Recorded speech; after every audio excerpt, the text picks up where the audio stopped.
Go.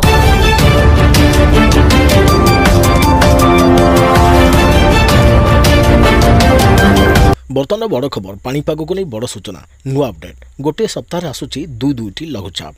तेबे यह सब जिला को सतर्क सूचना जारी कला पाणीपाग विभाग जानिबा संपूर्ण अपडेट केउ सब जिला कौन रही डिटेल्स इनफॉरमेशन तेबे ता पूर्व वीडियो को लाइक करंतु जदि पारुछंती आपनकर सांग साथी मानको वीडियो को शेयर करनियंतु जदि फ्रेंड्स आपण माने हमर ई चैनल ले नुआ ही वीडियो देखछंते पूर्व केबे भी सब्सक्राइब करनाती तेबे निहाती चैनल को सब्सक्राइब करे सहित पाखरे आस्तुवा बेल आइकन को बजाय रखतांतु तेबे बंगोपसागर आसी पारे दुईटी बड़ लघुचाप जुलाई 15 तारिख सुधा पश्चिम बंगोपसागर में प्रथम लघुचाप सृष्टि हो पारे यार प्रभाव में प्रबल वर्षार संभावना रही है तेज 15 और 16 तारिख में वर्षार परिमाण और विस्तृति वृद्धि पाइब सेपरी 19 और 20 तारिख बेलू उत्तर बंगोपसागर तत्सलग्न उत्तर पश्चिम बंगोपसागर आउ एक लघुचाप क्षेत्र सृष्टि होवार संभावना रही है तेज पाणीपाग विशेषज्ञ कहवा अनुसार बंगोपसागर सृष्टि हो पारे दुईटी लघुचाप क्षेत्र आसंता 15 तारिख बेलू उत्तर पश्चिम बंगोपसागर सृष्टि हो पारे प्रथम लघुचाप क्षेत्र आउ यार प्रभाव में आज जहाँकि आज राति राज्य में वर्षा आरंभ हो तेज 15 और 16 तारिख में वर्षा परिमाण विस्तृत बढ़ अभ्यंतरण उपकूल ओडिशा वर्षा संभावना रही है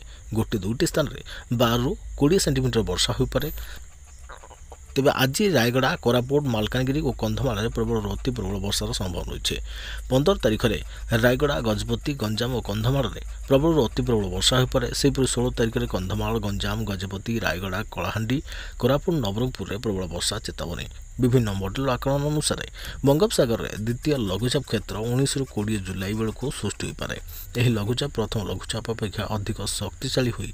चिन्हित लघुचाप किंवा अवपातर रूप नहीं पारे सेपरी 20 ରୁ 22 मध्य प्रबल वर्षार संभावना रही उपकूल और दक्षिण ओडिशा रे अधिक वर्षा हो पारे दुईटी लघुचाप वर्षा राज्य में नियंटिया वर्षा भरणा हेबो बोली आशा करा जाउछि किछि जिले में पवन बहिबा सहित वज्रपात घड़घड़ी प्रबल वर्षार संभावना रही नहीं किछि जिला को येलो अलर्ट जारी करिछि पाणीपाग विभाग तेज यह समय घर पदा को न बाहर सतर्क सूचना जारी कर।